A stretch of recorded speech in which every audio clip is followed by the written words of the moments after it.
नमस्कार, मैं शकील अहमद, व्याख्याता इतिहास। स्वागत करता हूं आप सभी का अपने YouTube चैनल पर। देखिए, मैं आप लोगों को पढ़ा रहा था मेवाड़ राजवंश, और मेवाड़ राजवंश के पार्ट 10 में मैं आपको आज पढ़ाने वाला हूं महाराणा प्रताप का द्वितीय भाग। इससे पहले जो मैंने पार्ट 9 आपके लिए बनाया था, उसमें हम लोगों ने महाराणा प्रताप की शुरुआत की थी, और शुरुआत से लेकर हल्दी घाटी युद्ध तक का इतिहास हमने वहां पर पढ़ लिया था। हल्दी घाटी युद्ध के पश्चात मैंने दो घटनाएं और भी साथ जोड़ दी थी कि हल्दी घाटी युद्ध के पश्चात, जो कि जून 1576 ईस्वी में हुआ, इसके बाद आप देखें अक्टूबर 1576 में अकबर पहले तो अपने सेनानायक भगवंत दास, राजा भगवंत दास को भेजता है, साथ में कुतुबुद्दीन को भेजता है, ठीक है, मानसिंह को भेजता है महाराणा प्रताप को पकड़ने के लिए। लेकिन उसमें भी अकबर को कोई खास कामयाबी मिली नहीं। तो नवंबर 1576 में स्वयं अकबर उदयपुर की ओर जाता है, और उदयपुर में महाराणा प्रताप उस वक्त रह रहे थे। तो उन्हें जब अकबर के आने की सूचना मिली तो वो उदयपुर को खाली करके जंगलों में चले गए। इसके बाद अकबर ने उदयपुर पर कब्जा कर लिया, और उदयपुर का नाम बदलकर मैंने आपको बता दिया था मोहम्मदाबाद अकबर ने रख दिया था। ठीक है, इसके बाद क्या क्या घटनाएं हुई उनकी चर्चा आज हम इस क्लास में करने वाले हैं। ठीक है, चलिए तो देखिए, हल्दी घाटी युद्ध के पश्चात यहां पर अकबर आता है उदयपुर में नवंबर 1577 में, उदयपुर पर कब्जा करता है।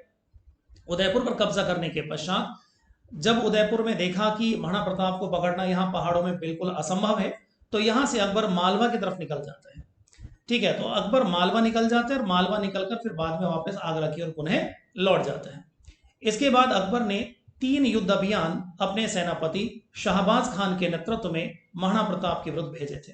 यहां से एक प्रश्न फर्स्ट ग्रेड एग्जाम में भी पूछा गया है कि अकबर ने शाहबाज खान के नेतृत्व में कितने युद्ध अभियान महाराणा प्रताप के विरुद्ध भेजे थे।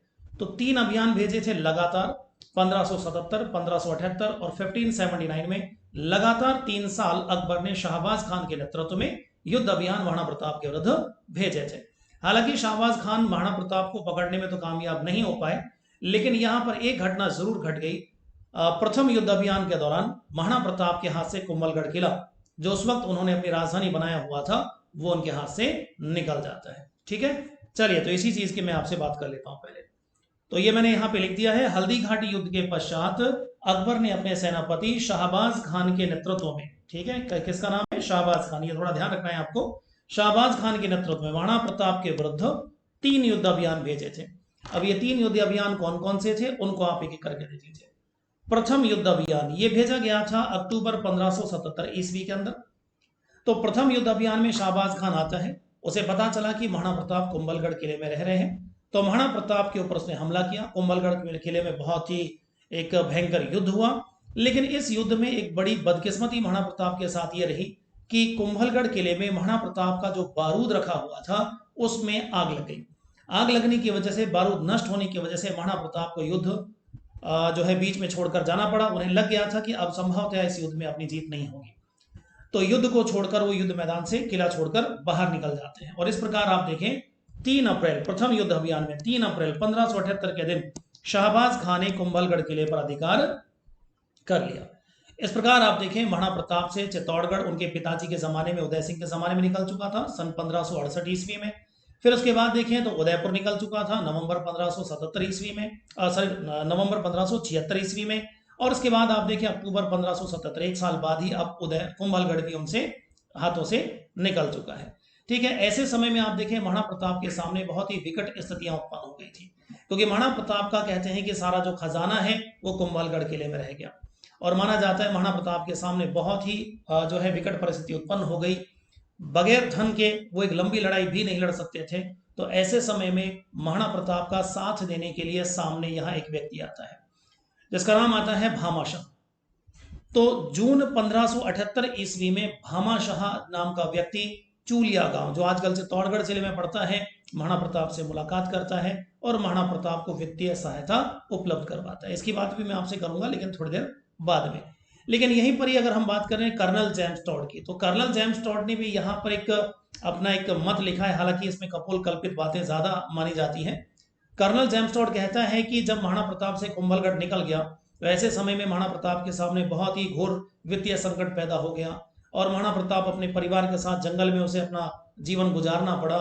ऐसे समय में माना जाता है कि महाराणा प्रताप का जो एक बेटी है, उस बेटी को भूख लग रही है, और भूख के समय महाराणा प्रताप ने उसे घास की रोटी बनाकर दी, और उसे भी एक बिलाव लेकर भाग गया। इस प्रकार की बात कर्नल जेम्स टॉड ने की है, जिसका खंडन बहुत सारे इतिहासकारों द्वारा किया जाता है, क्योंकि महाराणा प्रताप की किसी भी पुत्री का उल्लेख हमें महाराणा प्रताप के इतिहास में देखने को नहीं मिलता। तो कर्नल जेम्स टॉड ने इस तरह की बात की है। इसी प्रकार हम अगर बात करें तो एक और चर्चा हमको मिलती है पृथ्वीराज राठौड़ और अकबर के संबंध में। माना जाता है एक बार अकबर अपने बादशाह जो है दरबार में बैठे हुए थे, तो बादशाह अकबर ने अपने दरबारी कवि पृथ्वीराज राठौड़, ये पृथ्वीराज राठौड़ कौन है, इनको अच्छे से सुन लीजिएगा, प्रश्न बहुत आता है यहाँ पर। पृथ्वीराज राठौड़ बीकानेर महाराजा राय सिंह के छोटे भाई हैं, ठीक है, या मैं कह सकता हूं कि बीकानेर के महाराजा कल्याणमल के छोटे पुत्र हैं, और आगे चलकर कल्याणमल के पश्चात उनके पुत्र राय सिंह शासक बने। ये महाराजा राय सिंह के छोटे भाई थे।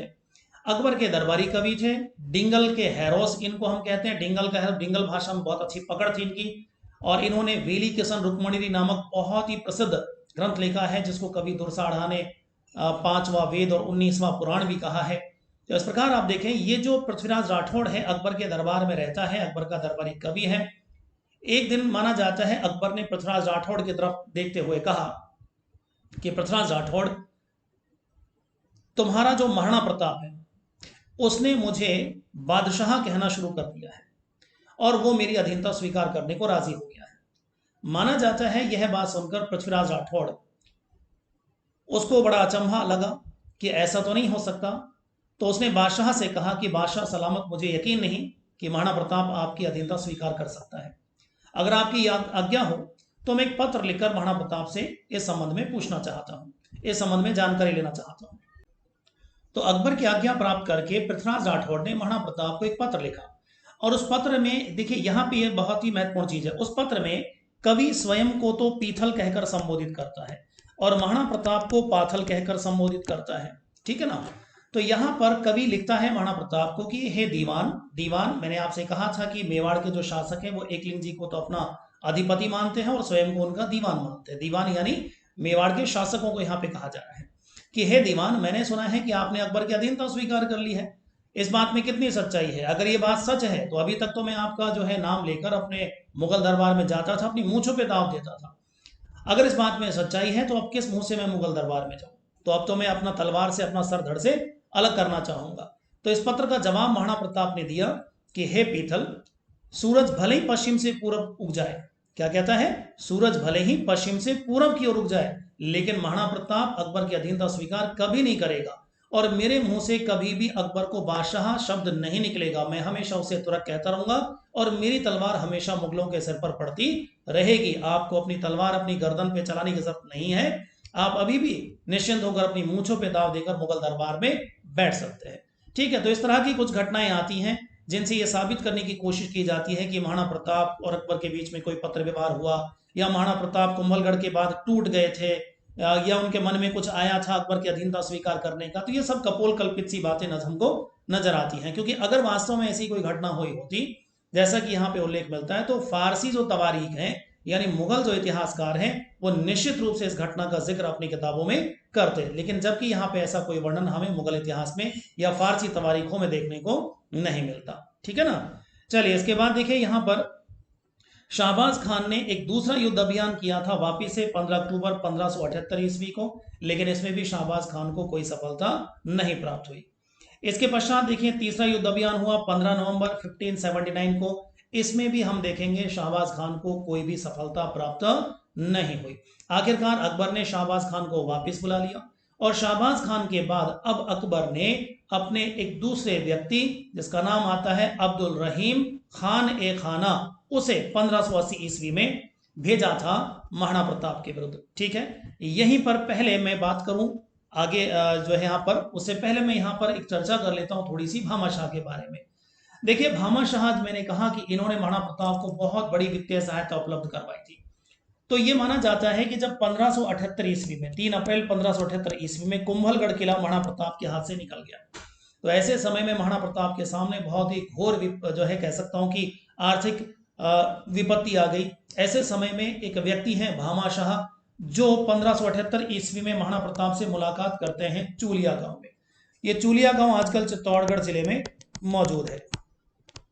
राजस्थान भूगोल में आप नदी पढ़ेंगे, चंबल नदी के ऊपर जलप्रपात भी यहीं पे मौजूद है चूलिया गांव में, इसलिए हम उसको चूलिया जलप्रपात कहते हैं।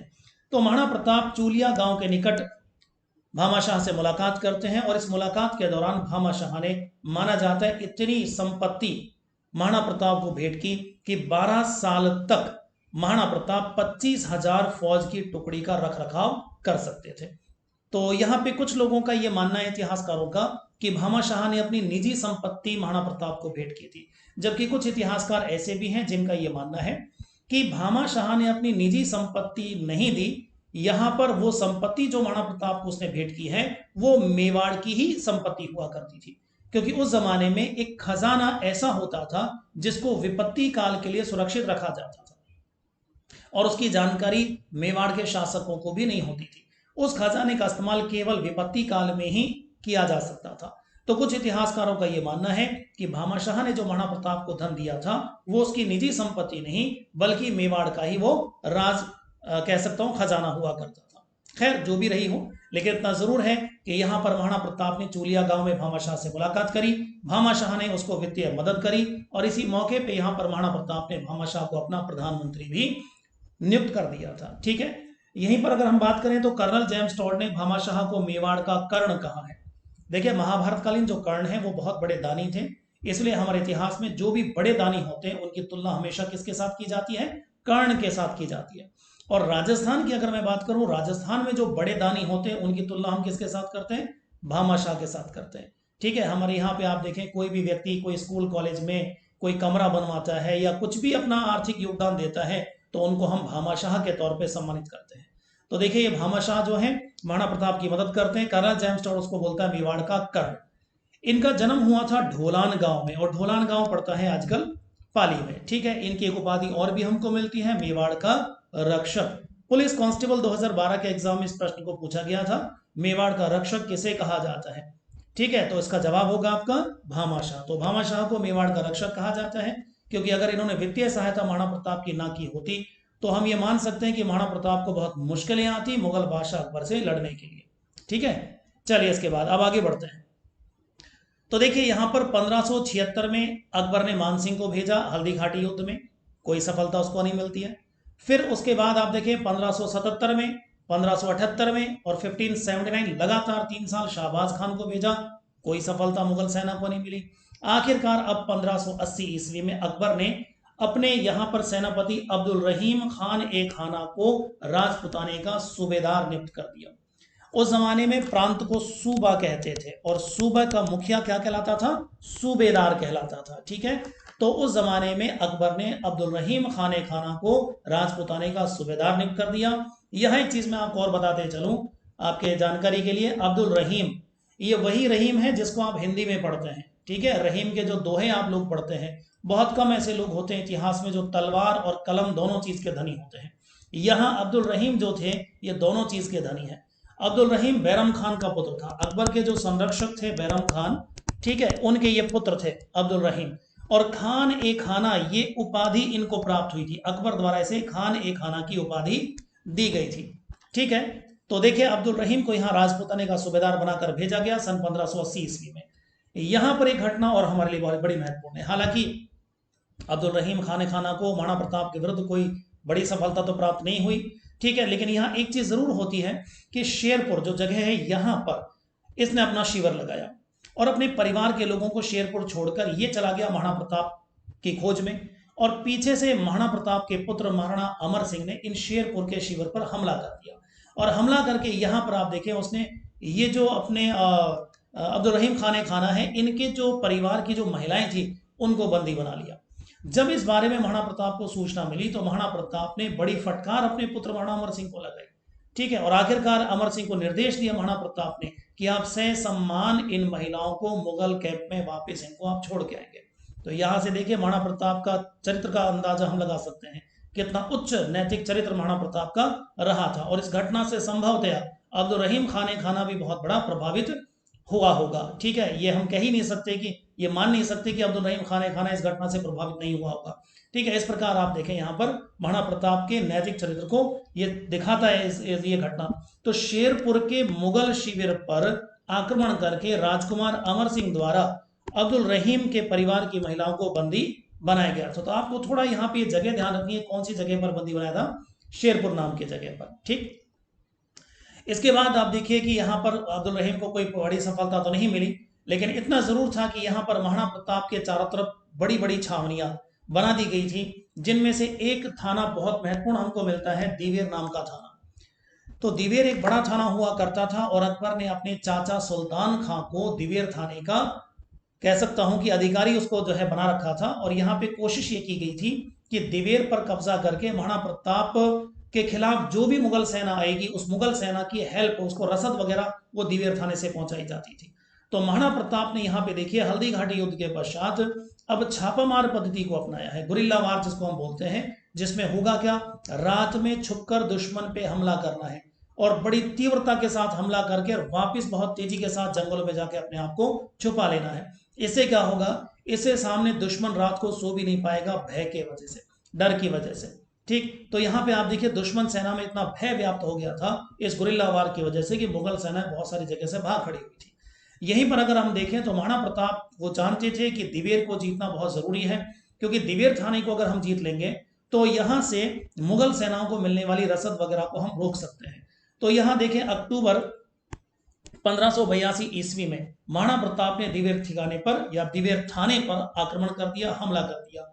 और इस हमले के दौरान अगर हम बात करें महाराणा प्रताप के पुत्र अमर सिंह की, तो अमर सिंह ने मुगल थानेदार सुल्तान खां को मार गिराया। वैसे तो युद्ध में महाराणा प्रताप भी थे, ठीक है, यहाँ पे युद्ध में भामा शाह भी थे और उनके पुत्र अमर सिंह थे, लेकिन माना जाता है अमर सिंह ने ऐसा जोरदार भाले का प्रहार इस थानेदार सुल्तान खान के ऊपर किया कि उसके लोहे के कवच को भेदता हुआ भाला उसके शरीर के आर पार निकल गया, और माना जाता है उसके पीछे घोड़ा था और घोड़े के शरीर को भेदता हुआ भाला आर पार निकल गया और सुल्तान खान एक बुद्ध की तरह, एक पुतले की तरह खड़ा हो गया। इस माना जाता है भीषण प्रहार को देखकर मुगल सेना वहां से भाग खड़ी हुई। इस प्रकार महाराणा प्रताप दिवेर युद्ध में जीत प्राप्त करते हैं, विजय प्राप्त करते हैं।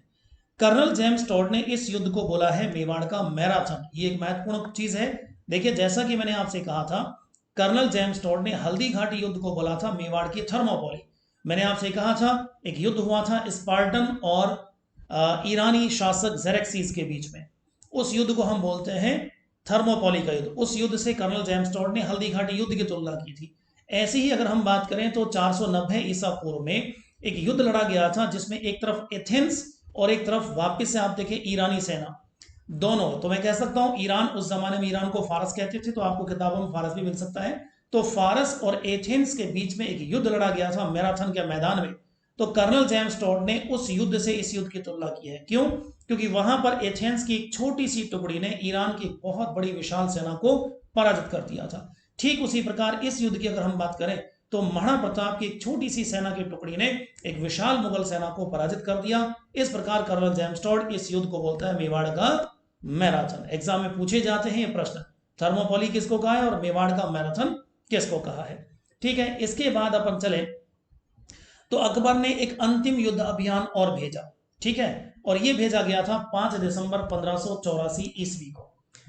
और अकबर ने अंतिम युद्ध अभियान भेजा था जगन्नाथ कछवाहा के नेतृत्व में, ठीक है, महाराणा प्रताप के विरुद्ध एक अंतिम युद्ध अभियान भेजा। यहां महत्वपूर्ण प्रश्न क्या है कि अकबर द्वारा महाराणा प्रताप के विरुद्ध भेजा गया अंतिम युद्ध अभियान, ठीक है, वो कब भेजा गया, आपसे समय पूछा जा सकता है। एक तो ये दिसंबर 1584, दूसरा ये अंतिम युद्ध अभियान जो अकबर ने भेजा है महाराणा प्रताप के विरुद्ध, वो किसके नेतृत्व में भेजा गया है। तो ध्यान रखें ये जगन्नाथ कछवाहा के नेतृत्व में भेजा गया है। और इसी युद्ध अभियान के दौरान ही यहाँ पर मांडलगढ़ जो भीलवाड़ा जगह है, यहाँ पर जगन्नाथ कछवाहा की मृत्यु हो जाती है। तो हम जब छतरियां पढ़ेंगे राजस्थान की एक साथ, तो मैं आपको पढ़ाऊंगा मांडलगढ़ में ये जगन्नाथ कछवाहा की छतरी वहां मौजूद है, जैसे 32 खंभों की छतरी कहा जाता है। पूछा जाता है मांडलगढ़ भीलवाड़ा में 32 खंभों की छतरी, तो ये किसकी है, जगन्नाथ कछवाहा की छतरी बनी हुई है। ठीक है ना, तो अंतिम युद्ध अभियान किसके नेतृत्व में है, जगन्नाथ कछवाहा के नेतृत्व में, ये आपको ध्यान रखना है। इसके बाद देखिए कोई युद्ध अभियान महाराणा प्रताप के विरुद्ध अकबर ने नहीं भेजा। क्यों नहीं भेजा, इसका कारण भी मैं आपको बता देता हूं। देखिए थोड़ा सा मैं नक्शे के आधार पर समझाने की कोशिश करता हूं। देखिए अकबर जो था, एक सेकंड मैं इसको ठीक कर देता हूं। अकबर के खिलाफ उस जमाने में देखिए उत्तर पश्चिम से कुछ विद्रोह हो रहे थे। ठीक है, तो देखिए इस तरीके से नक्शे के आधार पर अगर हम समझने की कोशिश करें तो अकबर उस जमाने में देखिए उसकी राजधानी हुआ करती थी फतेहपुर सीकरी, और यहाँ पे चलते ही आज का पाकिस्तान हो गया और ये यहाँ पर आज का अफगानिस्तान। ठीक है। तो ये जो उत्तर पश्चिम सीमा, ये पश्चिम हो गया और ये उत्तर हो गया, ठीक है, और ये बीच का हिस्सा क्या हो गया, उत्तर पश्चिम। तो इस उत्तर पश्चिम की तरफ से अकबर के जो है विद्रोह यहाँ पे हो रहे थे, अफगानिस्तान में पठानों के कुछ विद्रोह हो रहे थे। तो इन अफगान विद्रोहों को दबाने के लिए अकबर चला जाता है उत्तर पश्चिम में, और अकबर ने 1585 ईस्वी में लाहौर को अपनी राजधानी बना लिया। तो अकबर लाहौर चला जाता है और 1585 ईस्वी में लाहौर को अपनी राजधानी बना लेता है। पीछे से देखें, यहां पर अगर हम बात करें महाराणा प्रताप की, तो ये जो अपना राजपुताना वाला जो हिस्सा है, ठीक है, यहां पर महाराणा प्रताप की तरफ कोई भी अभियान नहीं भेजा गया। तो मैं कह सकता हूं एक तरीके से सन 1585 से लेकर जब तक महाराणा प्रताप की मृत्यु हुई सन 1597 ईस्वी, अकबर और महाराणा प्रताप के बीच में कोई भी युद्ध नहीं हुआ। अकबर ने कोई सैनिक अभियान महाराणा प्रताप के विरुद्ध नहीं भेजा, ठीक है। तो एक कह सकते हैं कि एक मूक संधि, मौन संधि संभवतः दोनों के बीच में हो गई, यानी अकबर को मालूम था कि मैं महाराणा प्रताप को कुछ नहीं कर सकता, इसलिए उसने कोई सैनिक अभियान नहीं भेजा था। इधर आप देखें, अकबर ने लाहौर को अपनी राजधानी बनाया और पीछे से महाराणा प्रताप ने अब इस स्थिति का फायदा उठाया और तमाम मुगल थानों को पे ऊपर हमले करने शुरू कर दिए, और धीरे धीरे करके एक एक करके उसने अपने खोए हुए राज्य को पुनः प्राप्त करना शुरू कर दिया। यहां अगर हम बात करें तो महाराणा प्रताप की मृत्यु से पहले, तो महाराणा प्रताप अपनी मृत्यु से पहले अगर हम मांडलगढ़ की बात करें, मांडलगढ़ किला छोड़ दीजिए और चित्तौड़गढ़ किला छोड़ दीजिए, तो मांडलगढ़ और चित्तौड़गढ़ किले को छोड़कर बाकी पूरा मेवाड़ का राज्य महाराणा प्रताप ने जो खो दिया था, वो तमाम राज्य महाराणा प्रताप ने पुनः हासिल कर लिया था। और यह सब इसलिए हो पाया क्योंकि यहाँ पर अकबर की अनुपस्थिति का महाराणा प्रताप को लाभ मिलता है, ठीक है ना। चलिए, तो इधर 1585 में अकबर ने लाहौर को राजधानी बनाया और इधर महाराणा प्रताप ने 1585 में चावंड को अपनी राजधानी बनाया, आपातकालीन राजधानी, ये ध्यान रखना है, ठीक है ना। तो इस तरीके से चावंड को उसने अपनी आपातकालीन राजधानी बनाया। उस जमाने में चावंड पर एक व्यक्ति का शासन हुआ करता था जिसका नाम था लूणा चावंडिया। तो महाराणा प्रताप ने क्या किया, लूणा चावंडिया को युद्ध में पराजित किया, और युद्ध में पराजित करने के बाद चावंड पर अपना अधिकार किया, चावंड को अपनी राजधानी बना लिया। लेकिन ध्यान रखें, कौन सी राजधानी, आपातकालीन राजधानी। अब यहां से भी एक प्रश्न पूछा गया है, ये चावंड कब से कब तक राजधानी रहा, तो महाराणा प्रताप ने इसको राजधानी बनाया 1585 ईस्वी में, ठीक है ना। और उसके पश्चात महाराणा प्रताप की यहीं पर चावंड में रहते हुए मृत्यु हो जाती है, और सन 1615 ईस्वी तक ये चावंड मेवाड़ की राजधानी बना रहा, ठीक है ना। ये प्रश्न सेकंड ग्रेड एग्जाम में पूछा भी गया है, तो ध्यान रखना है। चावंड 1585 महाराणा प्रताप राजधानी बनाकर गए हैं, और महाराणा अमर सिंह के समय तक 1615 तक ये चावंड मेवाड़ की राजधानी बनी रहती है। 1615 में मैं आपसे बात करूंगा, महाराणा अमर सिंह और मुगल बादशाह जहांगीर के बीच में संधि हो जाएगी। उस संधि के तहत इनको चित्तौड़गढ़ किला जहांगीर वापस सौंप देगा। इस प्रकार आप देखें, तब तक राजधानी इनकी क्या रहेगी, चावंड रहने वाली है, ठीक है ना। चलिए, इसके बाद आगे बढ़ते हैं। यहीं पर चावंड में रहते हुए ही महाराणा प्रताप की मृत्यु हुई 57 वर्ष की आयु में। ये रीट एग्जाम में पूछा गया है, महाराणा प्रताप की जब मृत्यु हुई तो उस वक्त उनकी आयु कितनी थी। तो देखिए, 1540 ईस्वी में महाराणा प्रताप का जन्म हुआ और 1597 ईस्वी महाराणा प्रताप की मृत्यु हुई। तो मोटे तौर पे अगर हम देखें तो यहाँ पर 57 साल की उम्र में महाराणा प्रताप की मृत्यु हुई। इनकी मृत्यु हुई थी चावंड में, ठीक है, यही चावंड में रहते हुए 19 जनवरी सन 1597 ईस्वी के दिन इनकी मृत्यु हुई। मृत्यु कैसे हुई, देखिए इसका एक कारण है। यहाँ पर माना जाता है महाराणा प्रताप एक दिन शिकार खेलने के लिए जब गए थे, तो वहां पर एक धनुष के ऊपर प्रत्यंचा चढ़ा रहे थे, ठीक है। आपने देखा होगा जैसे हम धनुष यहाँ पे बनाते हैं इस तरीके से, तो इसके पीछे जो डोर लगी होती है इसको हम प्रत्यंचा कहते हैं, ठीक है। इस पे अपन यहाँ पे इस तरीके से तीर अपन चढ़ाते हैं। तो ये जो प्रत्यंचा है, इसको जब वो खींच के चढ़ा रहे थे धनुष के ऊपर, तो माना जाता है यहीं पर ही ये जो धनुष की जो लकड़ी है ये टूट गई, और इसका टूटने से एक हिस्सा महाराणा प्रताप के पेट में बहुत जोर से जाके लगा। इससे महाराणा प्रताप की आंतों में एक बड़ा घाव हो गया, और एक लंबी बीमारी के बाद, ठीक है, यहाँ पर महाराणा प्रताप की मृत्यु हो जाती है। इस प्रकार आप देखें यहाँ पर 19 जनवरी सन 1597 को महाराणा प्रताप की मृत्यु होती है। ध्यान रखें मृत्यु का दिन भी, और जन्म तिथि मैंने आपको बताई थी 9 मई सन 1540।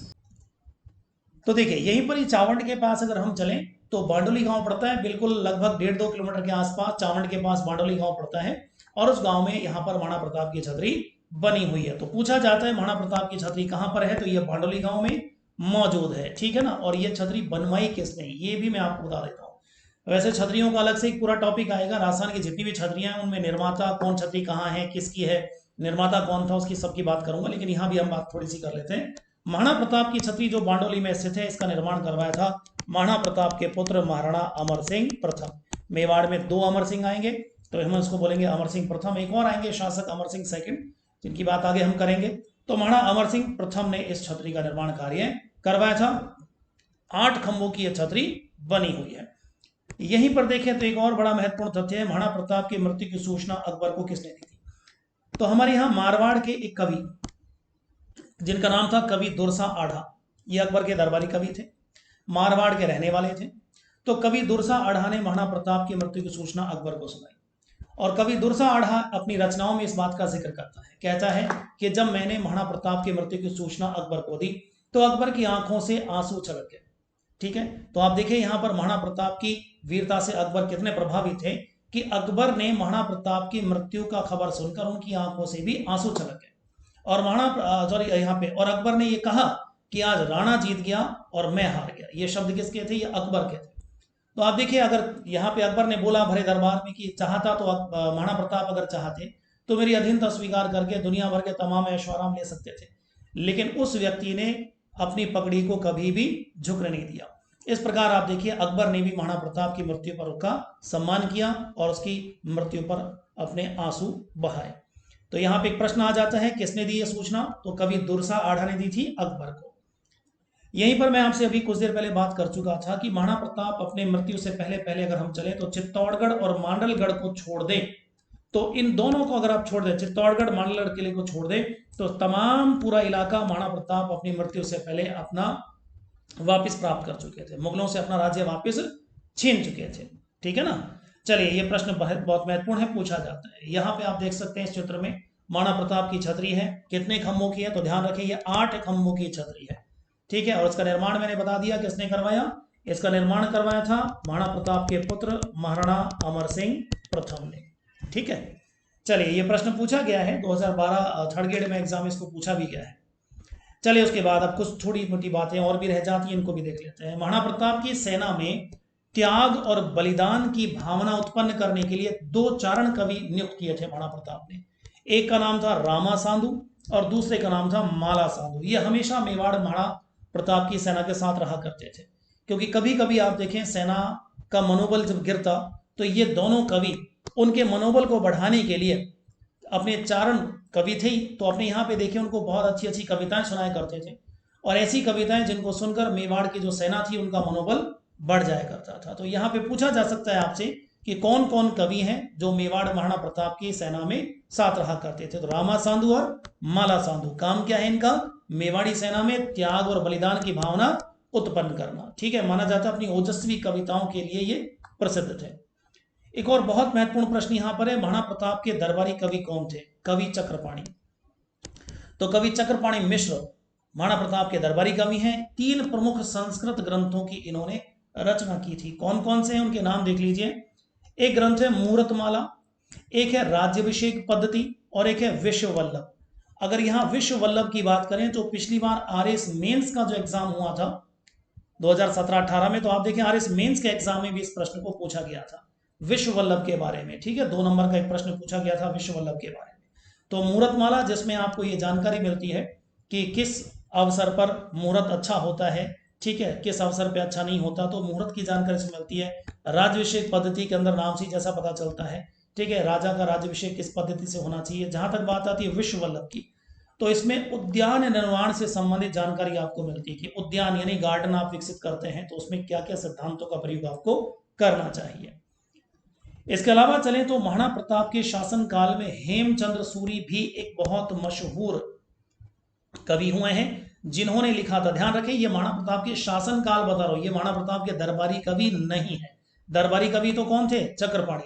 तो महाराणा प्रताप के शासन काल में हेमचंद्र सूरी ने एक तो लिखा था गोरा बादल कथा, मैंने आपको बताया था रानी पद्मिनी के चचेरे, यहाँ पे भाई का जिक्र हमको मिलता है, चाचा और भाई का जिक्र मिलता है, गोरा बादल उनकी कथा का जिक्र मिलता है, और पद्मिनी चौपाई इनकी इसने रचना की थी। थोड़ा सा मैं फिर क्लियर कर रहा हूं, महाराणा प्रताप के दरबारी कवि कौन है? चक्रपाणी मिश्र। और यहाँ ये हेमचंद्र सूरी महाराणा प्रताप के दरबारी कवि नहीं है, ये महाराणा प्रताप के शासन काल में होते थे। ठीक है, लेकिन दरबारी कवि का इनको दर्जा नहीं है। ठीक है, तो ये थोड़ा सा आपको ध्यान रखना है, कभी उल्टा पुल्टा आप करते रहे। तो इस प्रकार आप देखें ये सारी जानकारी हमको महाराणा प्रताप के जीवन काल की मिलती है।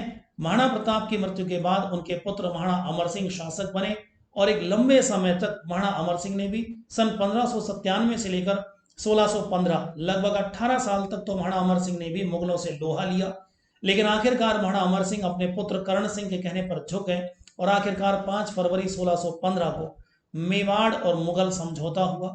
उसके क्या रीजन रहे हैं, क्या कारण रहे हैं, क्यों महाराणा अमर सिंह झुकना पड़ा, उनको संधि के लिए विवश होना पड़ा, ठीक है, और उसके बाद मेवाड़ की परिस्थिति क्या रही है, ठीक, उन सब की चर्चा हम अगली कक्षा में करने वाले हैं। ठीक है, चलिए तो मिलते हैं अगली कक्षा में, तब तक के लिए सभी को जय हिंद जय भारत।